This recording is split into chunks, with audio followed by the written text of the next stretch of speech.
Viral ngayon ang CCTV na iyan kung saan makikita ang isang Chinese na lalaki na nagtutulak ng isang asul na drum na nasa ibabaw ng isang trolley. Katulong pa nga ng nasabing Chinese ang isang gwardiya ng condominium na nagtutulak nga ng trolley na ito sa Pasay. At makalipas lamang ang ilang oras, ang parehong drum ay natagpuan sa Binondo, Maynila. Pero, imbis na basura ang laman ng drum, labi pala ng isang lalaki ang nasa loob ng drum. Sa ating ang kwento ngayon, pag-usapan natin ang viral na kasong ito at bakit nga ba ito sinapit ng biktima. February 15, 2026 ng gabi, isang L300 van ang biglang huminto sa gitna ng tulay sa Delpan sa Binondo. Tinawag nga ng lalaki mula sa kanyang kotse ang isang binata na si alias Dodong. At ayon nga kay alias Dodong, inutusan siya ng lalaki na itapon ang asul na drum kapalit ng 300 pesos. Maya-maya pa, dalawang mga lalaki mula sa kotse ang bumaba para ibaba ang asul na drum na selyado at nakabalot pa ng plastic tape. Bilin nga na nag-utos kay Dodong, itapon kaagad ang drum at huwag itong buksan dahil ang laman nito ay isang delikadong kemikal na umano'y expired. Agad namang pumayag si Dodong sa pag-aakala na basura lamang ang laman ng drum at dali-dali ngang umalis ang kotse pa northbound ng Mel Lopez Boulevard. Agad nga na sinakay ni alias Dodong ang drum sa kanyang kariton at nagpunta sa Delpan Sports Complex na nasa Binondo at iniwan doon ang drum. Maya-maya pa, isang lalaki ang napansin ang kahina-hinalang drum at na-curious ito kung ano ang laman nito. Lalo na at ang drum ay napakalaki. At sa pag-aakala nga ng lalaki na may kakaibang laman na pwedeng pakinabangan sa loob ng drum, agad niya itong binuksan. At napaatras naman sa takot ang lalaki nang nakita ang laman ng drum. Pero imbes na kemikal o basura ang inaakala niyang laman nito, nilalaman pala ng drum ang labi ng isang lalaki na pinaniniwalang inihiwalay pa. Ang nakakitang lalaki ay agad na nagsumbong sa kanilang barangay. Ang tauhan naman ng barangay ay kumaripas naman ng takbo papunta sa police outpost na hindi kalayuan sa sport complex. Mabilis nga na kumalat ang nakakatakot na tagpo na ito na nagdala ng takot sa mga residente ng lugar. Nakatating naman kaagad ang isang SOCO team na ine-imbestigahan ang mga pangyayari. Agad na kinalkal ng mga forensic specialist ang laman ng drum at nadiskubre nga ang mga plastic bag na may lamang labi. Bukod doon, kapansin-pansin din nilagyan ang drum ng maraming kimchi, isang tradisyonal na pagkain Koreano na may malakas na amoy. Agad namang bumuo ang mga kapulisan ng isang Special Investigation Task Group na tututok sa brutal na nangyaring krimen na agad ngang nag-viral sa social media. At dahil nga sa mga balitang ito, hindi maiwasan ng mga netizen na matakot na baka may pagala-galang mamamatay tao sa Maynila. At ayon nga kay Dodong, na siyang inutusang itapon ng drum, napansin niyang may dalawang nakamotorsiklo ang sumusunod noon sa kanya na tila binabantayan siya kung saan niya dadalhin ang nasabing drum. Pero agad ngang humarurot ang dalawang nakamotor nang narinig ang sigaw ng taong nagbukas ng drum at sa puntong ito, hindi na nila nabayaran pa si Dodong. Sa investigasyon nga ng mga pulis, palaisipan sa kanila kung bakit nakatali ang kamay ng biktima sa loob. Teorya din ng task group, hinaluan ng napakaraming kimchi ang drum para subukang alisin ang mabahong amoy ng labi na nasa loob nito. Nagsagawa naman ng mga backtracking sa mga CCTV ang nasabing task group. Meron sanang CCTV na nakatutok sa lugar kung saan binaba ang drum, pero ng mga oras na iyon ito ay sira dahil sa nagdaang bagyo. At sa ginawa ngang backtracking, natunton ang pinagmulan ng drum. Ito ay galing sa isang condominium sa Pasay City at hawak na ng task group ang mga CCTV footage sa karumal-dumal na nangyaring insidente. Ayon din sa mga reports, ang biktima umano ay isang Chinese national na kinilalang si Shai Yangshen o tawagin na lang nating ang biktima na si Peter. Nakilala ang biktima sa tulong ng live-in partner ng principal suspect o ang mastermind sa nangyaring krimen at ang babae na ito ay tatayong witness sa kaso. Isiniwalat nga ng live-in partner ng suspect na ang biktimang si Peter ay roommate ng mastermind sa condo unit kung saan nangyari ang krimen. Ayon pa sa witness, si Peter at ang mastermind ay 2 taon nang magkaibigan at magkasosyo sa money changer business. Agad nga nagtungo ang mga pulis sa nasabing condominium at pinasok ang condo unit na pinaniniwala ang pinangyarihan ng krimen. Itinurn over naman sa mga pulis ng janitor ang isang hacksaw at professional Chinese cleaver na natagpuan niya sa basurahan sa 15th floor kung saan nangyari ang krimen. Bakas din ng dugo sa ilang mga gamit tulad ng mop at unan. Bukod doon, may mga naiwan pang mga bakas ng labi sa loob ng unit. Natagpuan din ng mga pulis ang isang asul na drum na kaparehong drum kung saan natagpuan ang labi ng biktima. Sa pagpasok nga ng mga pulis sa nasabing unit, wala na silang taong nadatnan sa loob ng kondo. At sa kuha nga ng CCTV ng February 15, bandang 5:30 ng hapon, makikita ang isang lalaki na tulak-tulak na ang asul na drum na nakasakay sa isang trolley. Masasabi nga na mabigat ang laman nito dahil nagpatulong pa ang lalaki sa isang security guard ng kondo para ibaba ang drum. Pagkatapos ay isinakay nila ang nasabing drum sa loob ng elevator at nagtungo sa baba ng gusali. Sa baba nga ng kondo, naghintay naman ang isang L300 van at isa pang lalaki. Sa sumunod na kuha ng CCTV, makikita ang isang lalaki at ang lalaking nagtulak ng drum na magkasama at nag-uusap. Kalaunan, napanood nga ng may-ari at driver ng van ang kuha ng CCTV na inilabas sa media. Agad nga silang nagtungo sa Napolcom para linisin ang kanilang pangalan. At ayon nga sa driver, hindi niya alam na labi pala ng tao ang laman ng drum dahil lipat bahay lang umano ang sinabi sa kanya ng mga nag-book sa kanila. Latanton din ng mga pulis ang lalaking kumontrata sa van na siyang nakunan sa CCTV na kasama pa ang isang lalaking nagtulak ng drum. Ang naarestong suspect nga ay kinilalang si alias Victor, 64 years old na isang Chinese interpreter.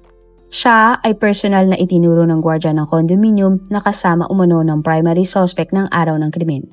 Pero hindi naman malinaw kung si Victor ba ay isang Pilipino o Chinese citizen. Pero ayon kay Victor, hindi niya alam na labi pala ng isang tao ang laman ng drum. Ang sinabi lamang daw sa kanya ng suspect ay naglilipat ng bahay ang lalaki. Hindi naman naniwala ang mga pulis na walang kinalaman si Victor sa krimen dahil napag-alaman nila na matapos iwan sa binondo ang drum, kumain pa si Victor at ang primary suspect at bumalik sa kondominium makalipas ang ilang oras. Kaya naman si Victor ay ikinulong habang patuloy ang investigasyon. Ayon naman sa gwardiya ng kondo na katulong ng primary suspect sa pagbaba ng drum, ang sinabi naman sa kanya ng suspect ay soft drinks umano ang laman ng drum kaya ito ay napakabigat. At February 19, 2026, 4 na araw matapos i-anunsyo ng mga kapulisan na naaresto na nila ang mastermind sa pagpatay kay Peter, at ito ay kinalalang si Zhao. Ayon sa mga balita, sa tulong ng live-in partner ni Zhao at ng mga management ng kondo, natunton si Zhao sa loob ng isang casino. Agad namang inaresto si Zhao ng mga pulis na una nang napaulat na isang Taiwanese national. Pero kalaunan napag-alaman na si Zhao ay isang Chinese national talaga at nagpapanggap lamang na bilang Chinese national gamit ang isang pekeng Taiwanese passport. Ayon sa mga balita, inamin ni Zhao na nabili niya ang pekeng passport sa pamamagitan ng app na Telegram. Bukod naman kina Peter at Zhao, mayroon pang 3 mga pangalan ang nakalista bilang occupant sa condo unit. Ang mga kalalakihan na ito ay itinuturing nga na may partisipasyon din sa nangyaring krimen.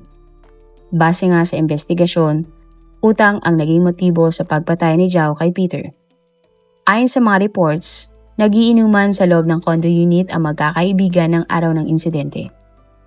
Maya-maya pa, siningil umano ng primary suspect na si Zhao ang biktimang si Peter tungkol sa napakalaking utang ng biktima sa suspect.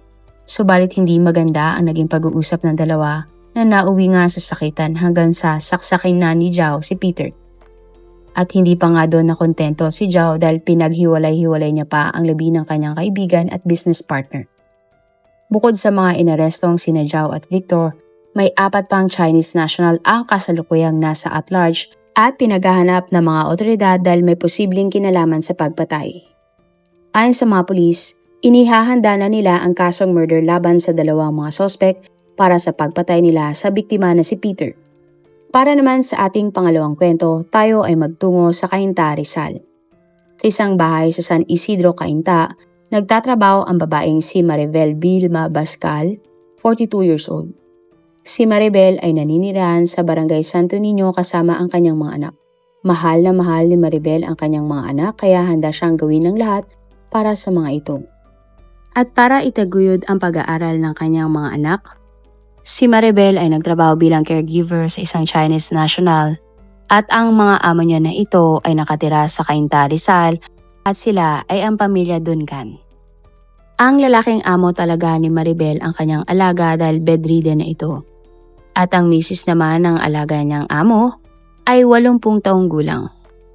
Hindi stay-in si Maribel sa bahay ng kanyang mga amo, kaya kada alas 5 ng hapon, umuwi na si Maribel sa kanyang bahay. Subalit June 29, 2023 nang hindi na nakauwi pa si Maribel. At ayon nga sa kapatid ni Maribel na si Susana, nagsimula na silang mag-alala dahil gabi na pero hindi pa rin nakakauwi si Maribel. Sinubukan naman si Maribel na tawagan ng kanyang anak pero hindi sinasagot ng ginang ang kanyang cellphone. Kaya naman nakaramdam na sila ng kaba dahil hindi naman ugali ni Maribel na hindi sumagot sa kanyang mga tawag.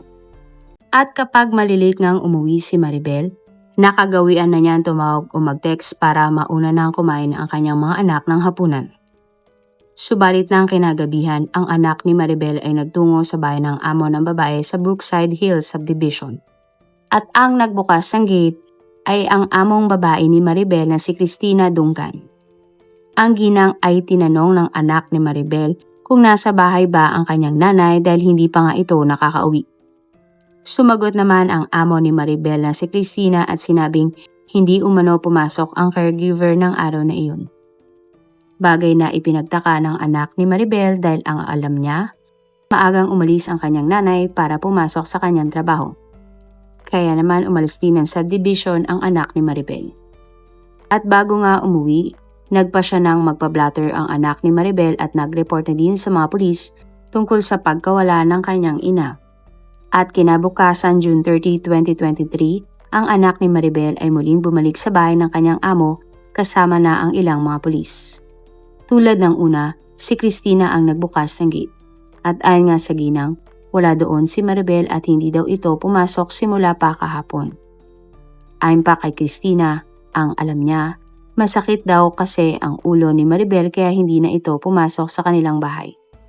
Pero sa puntong ito, nagtaka na ang anak ni Maribel kung paano nalaman ng amo ng kanyang nanay na masakit ang ulo ni Maribel kung hindi na ito pumasok kahapon. At July 2, 2023, nang pumasok na sa trabaho ang tiyahin ni Maribel na si Ruby na siyang kahalili ni Maribel bilang caregiver tuwing araw ng linggo. Tinanong nga ni Ruby ang babae niyang amo kung pumasok pa ang kanyang pamangkin. Sumagot umano si Cristina na hindi. Pero laking pagtataka ni Ruby na nakita niya sa loob ng bahay ng kanyang mga amo ang personal na gamit ni Maribel tulad ng baunan, charger at lalagyan ng alkohol. Agad ngang kinompronta ni Ruby si Cristina kung bakit nandun ang mga gamit ni Maribel kung hindi naman ito pumasok. At dito na nga naging paiba-iba ang salaysay ng babaeng amo. Sinabi pa ni Cristina na pumasok pala si Maribel sa kanilang bahay pero hindi na niya naalala ang lahat. Kinabahan naman si Ruby sa mga pinagsasasabi ng kanyang amo at may iba na siyang kutob.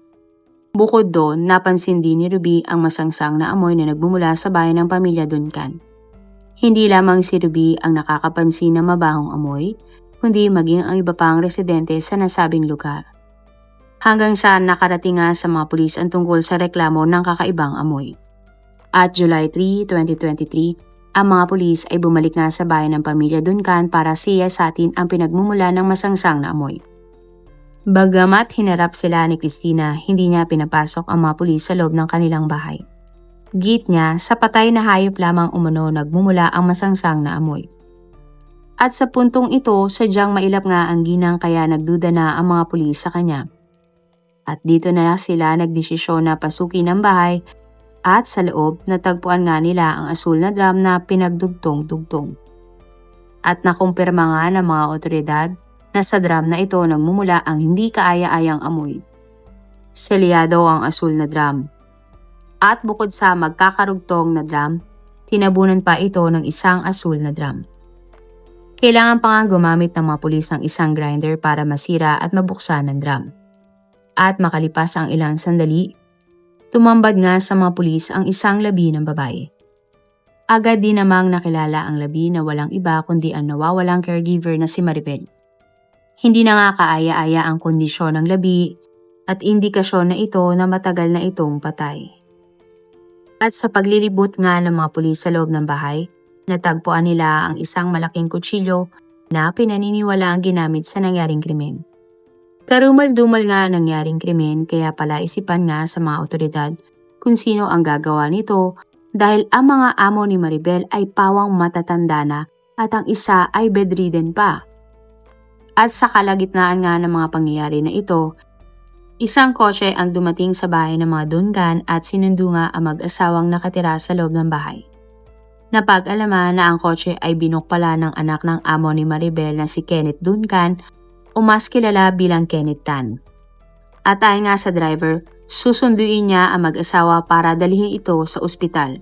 Nakakuha din ang mga pulis ng impormasyon na si Kenneth ay regular na bumibisita sa bahay ng kanyang mga magulang.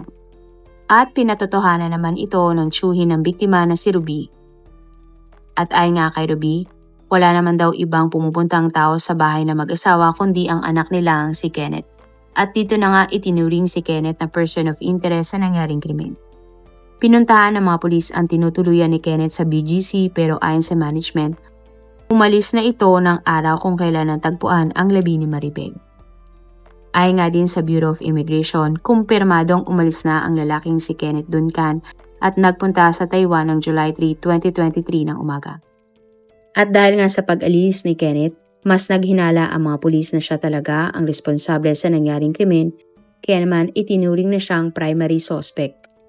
Samantala, isang testigo ang lumutang sa mga pulis na kinilala lamang bilang Pido na siyang nagtatrabaho din sa pamilya Duncan. Ayon nga kay Pido, hindi maganda ang kanilang karanasan sa mag-asawa. Kinuha daw siya bilang kaagapay ni Maribel sa pagbubuhat sa amo niyang lalaki. Nakita mismo ni Pido kung paano pinagalitan ni Cristina si Maribel at pinagbawalan ito mag-cellphone. Napakaselan din daw ni Cristina at konting mali lamang umano ni Maribel ay pinapagalitan niya ito. Bukod doon, napakababa pala ng sahod ni Maribel sa pamilya Duncan. At sa autopsy naman sa labi ni Maribel, nagdamo siya ng napakaraming saksak na naging sanhi ng kanyang pagkamatay. At ang amo nga ni Maribel na si Cristina ay sinampahan ng kasong accessory to the crime at obstruction of justice dahil sinubukan niyang pagtakpan at iligaw ang ginagawang investigasyon ng mga pulis. Maging ang asawa ni Cristina ay inaresto din ng mga otoridad. At ang mag-asawa nga ay naka-hospital arrest dahil na din sa kanilang kalagayan. At base nga sa pahayag ni Cristina, madalas silang pagnakawan ng biktima kaya isinumbong niya ito sa kanyang anak na si Kenneth. Teorya nga ng mga pulis, marahil ay nagalit si Kenneth nang nalaman na ninanakawan ni Maribel ang kanyang mga magulang, kaya nito ginawa ang krimen. Subalit pinasinungalingan naman ng pamilya ni Maribel ang mga akusasyon ni Cristina. Ayon sa kapatid ni Maribel na si Susana, hindi ganung klaseng tao ang kanyang kapatid. Sinabi nga ni Susana na madalas umano mag-day off ang kanyang kapatid kaya palaging nagkagalit ang kanyang mga amo.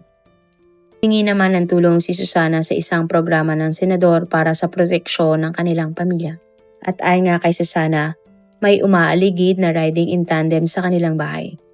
Nakakatanggap din daw sila ng mensahe na tinatakot sila na ihinto na ang demanda laban sa pamilya Duncan. Nagtaka din si Susana nang matanggap niya ang mga text mula sa numero ng namayapa niyang kapatid na si Maribel. At ayon nga sa mensahe, buhay umano si Maribel at wag nang mag-alala ang kanyang pamilya. Naniniwala si Susana na ang mga text na ito ay galing sa suspect na si Kenneth at ginagamit niya ang cellphone ng biktima. Ayon naman sa mga pulis, nakikipag-ugnay na sila sa Interpol at sa gobyerno ng pamahalaan para mahuli ang suspect na si Kenneth. Magpahanggang ngayon ay maila pa din ang hustisya para kay Maribel. Wala namang lumalabas na impormasyon kung naaresto na ba si Kenneth o hindi pa. Marami pong salamat sa inyong panonood. Meron ba kayong mga kwento na gusto nyong i-share sa ating mga manonood? O kung may personal po kayong kwento na gusto nyong i-feature sa ating channel, i-comment down below nyo lang ang inyong mga suggestions.